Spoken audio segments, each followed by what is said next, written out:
PD님. 네. 세 번째 얘기는 정치 얘기? 정치랑 환경이랑 뭐 이렇게 있는 거죠. 그 노동당 당수인 이 앤소니 알바니지 이분이 2050년까지 순탄소 배출을 제로로 하겠다고 최근에 발표를 했잖아요. 네네. 근데 예전에 그 총선 이후에 패배한 다음에 이것에 대해서도 좀 사람들이 너무 강력해서 패배한 게 아니냐 그러면서 그 수정을 요구했었는데 사실 뭐 더 이상 얘기가 없다가 최근에 이런 뭐 기후 변화로 인한 호주의 그런 심각한 그런 위기의식 그거로 이제 요번에 연방 노동당 당수로서 이제 발표를 했는데요. 사실 자유당은 뭐 여전히 조용하잖아요. 지금은 그 스포츠 지원금 문제로 이제 해임되었지만 농업부 장관에 있던 브리치 맥켄지 의원, 최근에 그 사람 그 의원이 항상 하고 다니던 이야기가 어디 미팅이나 이런 데 가면 이 지금 정부 스콧 모리슨 정부가 기후 변화에 대응해서 아주 적극적으로 정책을 만들어내고 있다. 그리고 모리슨 내각은 환경 정책들이 충분히 노력하고 있으니까 걱정하지 말아도 된다. 뭐 이런 이야기는 막 홍보하고 다녔었어요. 왈왈. 네. 아니면 그거 넣어주세요. 네, 그렇게 해야 되나요? 네. 근데 이제 베를린에 기반한 그 뉴 클라이밋 인스티튜트가 자료를 만들어서 발표를 했는데요. 호주의 기후 관련 정책에 대해서 전 세계 57개국하고 이제 비교를 했는데 최악으로 평가를 했어요, 호주를. 57개국 중에서요? 네, 최악이라고 평가를 했습니다. 물론 뭐 미국이나 이런 나라에 비해서 뭐 꼴등은 아니지만 미국은 그 뒤에? 네, 그 순위에는 정확히는 모르는데요. 호주만 제가 이제 봐가지고 근데 미국이 뒤에 있는 것으로 저는 알고 있고요. 근데 이제 생각보다는 너무 뒤인데요. 네, 그래서 이 사람들이 왜 그렇게 했는지에 대해서 이제 안을 보면 총 4가지 이제 행동을 보고 점수를 매겼는데요. 첫 번째는 온실가스 배출, 그리고 두 번째가 재생에너지 활용, 세 번째가 에너지 사용, 네 번째가 기후변화 정책, 이 4가지로 해서 평가를 했습니다. 점수를 뭐 잘 받을 항목은 없는 것 같네요. 별로 없나요? 네. 그래가지고 얼마 전에 정부의 입장을 물었어요. 지금 얘네 이 발표에 대해서 물었는데 스콧 모리슨 총리는 이번 보고서의 신뢰성을 믿지 않는다. 역시 똑똑해. 일축해버렸습니다. So just on climate change, you say it's a global effort, but Australia ranks last in the world on climate policy in a new global index. Isn't that an indictment of your government's response? No, I completely reject that report. We don't accept that. You don't accept the report? No, we're last I in don't. the world? No. Why not? Because I don't think it's credible. It's not credible. 그러자 이제 반론을 해야 되잖아요. 그래서 뉴 클라이밋 인스티튜트가 이야기하기를 호주가 유엔의 기후변화에 관한 정부 간 협의체 보고서를 묵살했었고 그리고 2019년 9월 개최된 유엔 클라이밋 액션 서밋에도 불참했고 그린 클라이밋 펀드도 철회했고 이런 전반적인 호주의 정책을 봤을 때 낮은 점수를 줄 수밖에 없었다. 이렇게 이야기를 했어요. 그러면 다시 이제 노동당으로 돌아와서 지금 2050년까지 순탄소 배출 제로를 당론으로 채택하면서 이 알바니지 당수가 신규 석탄 화력 발전소에 대한 재정 지원, 그다음에 과거 배출 감축 목표 초과 달성분, 이거는 이제 2월 크레딧이라고 하는 거죠. 그거를 현재 목표나 장래 목표에 적용할 가능성을 배제했거든요. 네, 그랬죠. 그러니까 모리슨 정부랑 좀 비교를 하면 쉬울 것 같아서 이야기를 하면 모리슨 정부 이야기를 하면 모리슨 정부는 과거 2005년에 발효된 교토의정서에서 나온 배출 2월 크레딧을 파리 기후협약에서 설정한 탄소 배출량에 활용하겠다 이런 이야기를 했어요. 모리슨이 이제 그렇게 나오고 엘바니지 당수는 거기에 대해서 이제 좀 격하게 좀 이야기를 했습니다. 그러니까 모리슨 총리가 아무것도 하지 않으면서 실제 자신이 노력하고 있는 것처럼 기후변화에 대해서 적극적으로 대처하는 것처럼 연기를 하고 있다. 뭐 이렇게 얘기하고 하면서 우리 호주인들은 사기꾼도 아니고 속임수를 쓰는 사람들도 아니다. 그런 얘기를 했어요? 예, 그렇게까지. 좀 이야기를 좀 강하게 예, 이 문제와 관련돼서 적극적으로 좀 이야기를 있던데.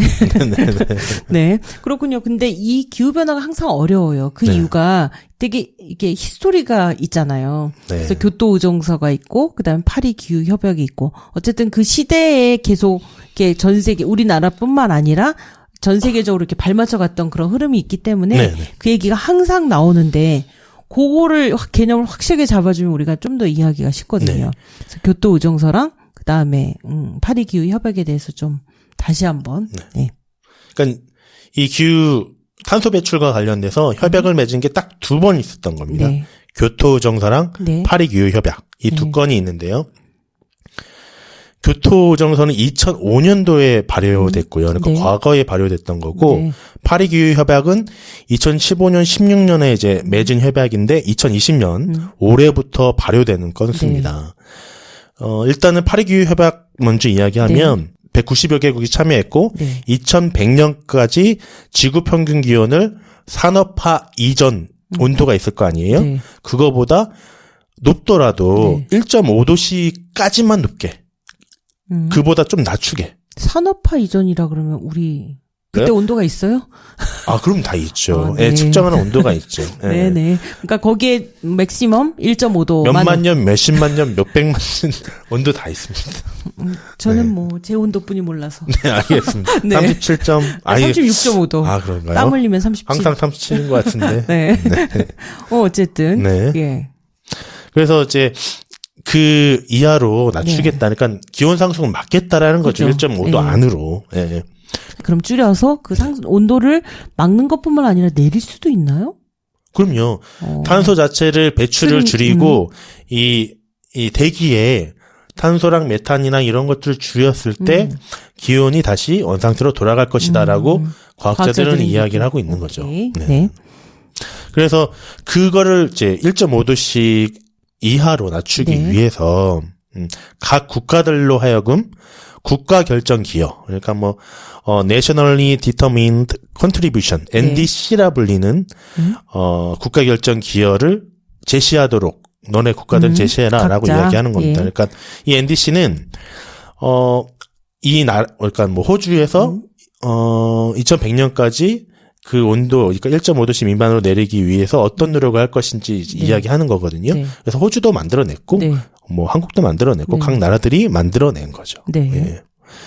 근데 이제 그에 반해서 이제 2005년도는 38개의 선진국만, 흔히 말하는 선진국만 참여를 했어요. 네. 그 대신, 그리고 하향식으로 결정했습니다. 네. 그러니까, 파리 협약은 각자 각국이 알아서 이제 보고를 하는 거잖아요. 네. 그런데 교토정서는 회의를 통해서 다 같이 결정을 해서 다 정하는 거예요. 너네 나라는 몇 퍼센트 줄여, 너네 나라는 몇 퍼센트 줄여.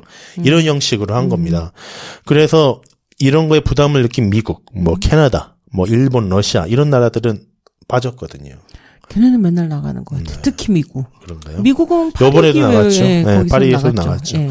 그리고 더군다나 이제 많이 배출을 하는 중국이나 네. 인도나 이런 데서도 빠졌었고 개발도상국도 아. 그때 당시에 네. 그러다 보니까 실질적인 문제 해결에 한계가 있다 이렇게 네. 봤고 그래서 파리 협약으로 이제 바뀌게 된 거죠. 네. 그래서 좀 교토정서랑 파리 기후 변화 협약이랑 다른 점은 알 수 있을 것 같아요. 네네네. 그러니까 파리 기후 변화 협약은 어쨌든 자기가 스스로 목표치를 정해가지고 한다는 거잖아요. 네. 그러니까 이게 자율성도 있어 보이지만 반대로 생각하면 안 하면 어떻게 이런 실효성의 또 문제도 제기될 수가 있잖아요. 네. 실효성에 대해서 말이 많은 것은 네. 사실입니다. 그리고 각국의 노력들을 보면 유럽, 뭐 특히 뭐 독일과 프랑스, 뭐 포르투갈 이런 적극적으로 나서는 나라들이 있는 반면에 네. 낙제점을 받은 나라들도 있어요. 한국도 솔직히 낙제점을 받았고요. 우리가 좀 그래. 네, 호주도 그렇고 뭐 미국이야 호주는 뭐 아까 얘기했지만 나왔죠. 꼴찌입니다. 뛰쳐나왔죠. 네, 꼴찌 이건 뭐 말하나 마나. 네.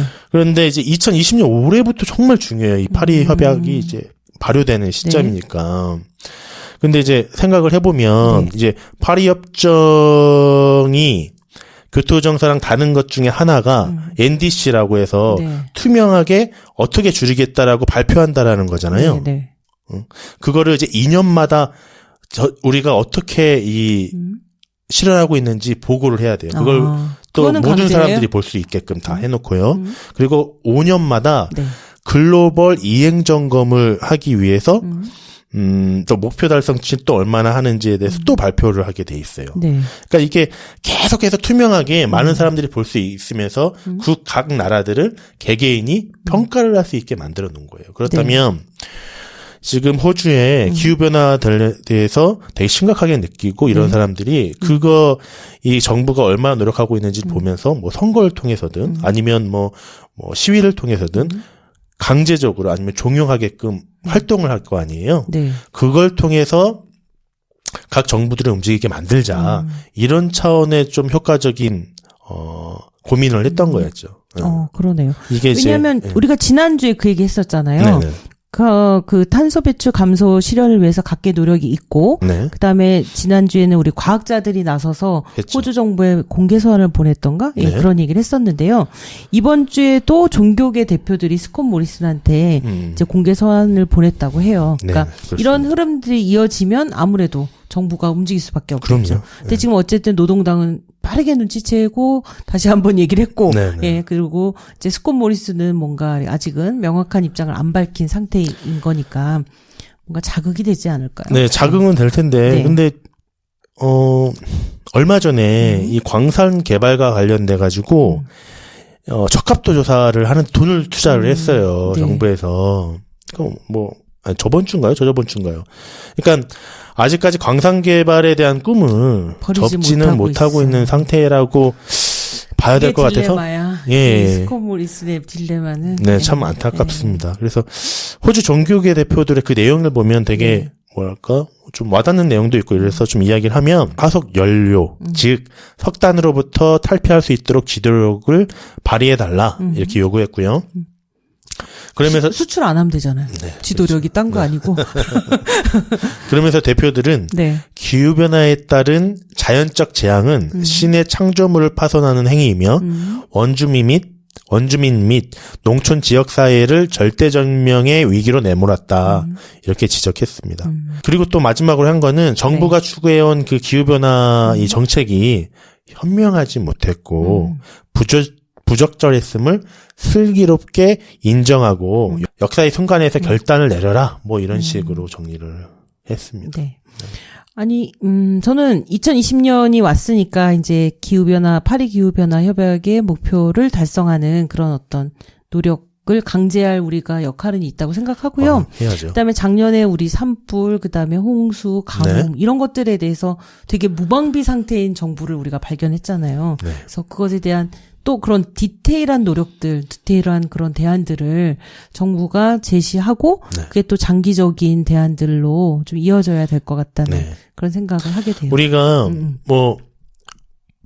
주장하고 기후변화와 관련돼서 요구하고 이건 당연히 해야 되지만 파리 기후협약을 어떻게 이 정부가 지키기 위해서 노력을 하는지 그리고 NDC 아까 이야기했던 그 자료들을 2년에 한 번씩 발표해야 되는데 여기 자료가 어느 정도로 이제 진행을 하고 있는지 보면 알 수 있거든요. 그런 것들을 보면서 우리가 좀 톡톡하게 또 현명하게 대처할 수 있었으면 좋겠습니다. 이거 정리는 다 됐는데 제가 갑자기 든 생각인데 3개월 안에 어떻게 구독자 1000명을 늘릴 수 있는지 정확한 NDC 정책을 좀 NDC 정책이 투명하게 좀 이 PD님이 내와야 되는 거 아닙니까? 제가 내야 되나요? 당연하죠. 어디에 뿌릴 건지. 아니 우리 이슈다의 얼굴 마담은 직녀님 아니세요? 얼굴 마담 그러신 거를 아는데 저의 직업을 노출하시면 안 됩니다. 저는 저보다는 그냥 직녀님만 믿고 직녀님 싹 밀어드리면서 뒤따라가겠습니다. 책임감 있는 건 꼭 저를 믿는다고 얘기하시는 저런 무책임한 어쨌든 위클리 뉴스를 얼굴 보고 하니까 좀 다르네요. 되게 어렵네요. 저번보다 이게 각이진 상태에서 떨어져서 앉아있을 때보다는 난데 이게 시선 처리가 좀 어려워요. 이게 여기 보기도 어렵고 여기 보기도 어렵고 또 이렇게 또 컴퓨터 보기도 어렵고. 그렇죠. 그런 건 있네요. 하지만 뭐 금방 적응할 거라 생각합니다. 앞으로 8번 남았습니다. 시험 방송 8번. 오늘 재미있는 내용 나누게 되어서 감사하고요. 네. 다음 주에 봬요. 네. 안녕히 계세요. 감사합니다.